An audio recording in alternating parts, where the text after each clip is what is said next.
சற்று முன்பு கிடைத்திருக்கக்கூடிய தகவல் ஒன்று மக்களே, அதாவது பார்த்தீங்க அப்படின்னா, அரசியல் நாகரீகம் இல்லை, ராஜேந்திர பாலாஜி மன்னிப்பு கேட்கவில்லை, ஏனில் கொந்தளித்த செல்வ பெருந்தகை. இதை பற்றி பார்க்க போகிறோம். நேற்று விருதுநகரில் பேசிய அதிமுக முன்னாள் அமைச்சர் ராஜேந்திர பாலாஜி காங்கிரஸ் கட்சியை கடுமையாக விமர்சித்தார்.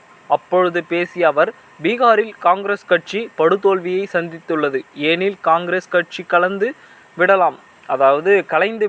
இன்று இருக்கும் காங்கிரஸ் நேரு காந்தி ஆரம்பித்த காங்கிரஸ்கிடையே இன்று இருக்கும் காங்கிரஸ் நாட்டை கட்டி கொடுக்கும் காங்கிரஸ் தீவிரமாக இருந்திருக்கிறது.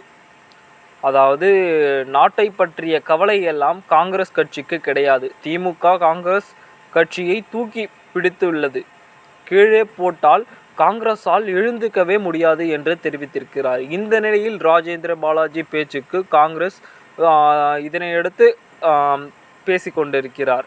இன்று செய்தியாளரிடம் பேசிய அவர், அதிமுக முன்னாள் அமைச்சர் ராஜேந்திர பாலாஜி அரசியல் நாகரிகம் இல்லாதவர். அக்கட்சி தலைவர் இதுபோன்ற நாகரிகமற்ற பேச்சுவார்த்தை கண்டிக்க வேண்டும். அதாவது அதிமுகவுக்கு என்ன வரலாறு உள்ளது? அதிமுக தொடங்கப்பட்டு 53 வருடங்கள் அதிமுக எத்தனை தொடர் தோல்விகளை சந்தித்துள்ளது? காங்கிரஸ் தொடங்கப்பட்டு 140 ஆண்டுகள் ஆகிறது. காங்கிரஸ் மக்களுக்காக இயக்கம், யாரை டாடி என்று கூறப்பட்டு இருக்கிறது. இதனை அடுத்து நாம் பார்க்கும் பொழுது அடுத்த கட்ட சூழலாக தமிழ்நாட்டில் முதன்மை கட்சி மேம்பட்ட அடித்த அதிமுக 1996 படுதோல்வி அடைந்துள்ளது. அந்த தேர்தலில் நின்ற ஜெயலலிதா வெற்றி பெற்றார்.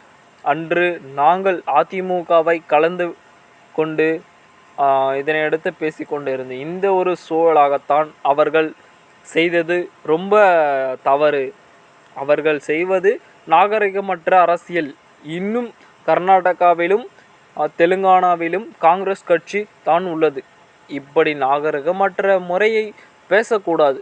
காங்கிரஸ் வரலாற்றை தெரியாமல் பேசிய ராஜேந்திர பாலாஜி மன்னிப்பு கேட்க வேண்டும், தனது பேச்சை திரும்ப பெற வேண்டும், இல்லையெனில் நாங்கள் போராட்டம் அறிவிப்போம் என்று தெரிவித்துள்ளது. இதனையடுத்து நம்ம பெரும்பான்மையாக இருக்கக்கூடிய சூழலாக என்ன வேண்டுமானாலும் மாறலாம் அப்படின்னு தான் நினைக்கிறேன்.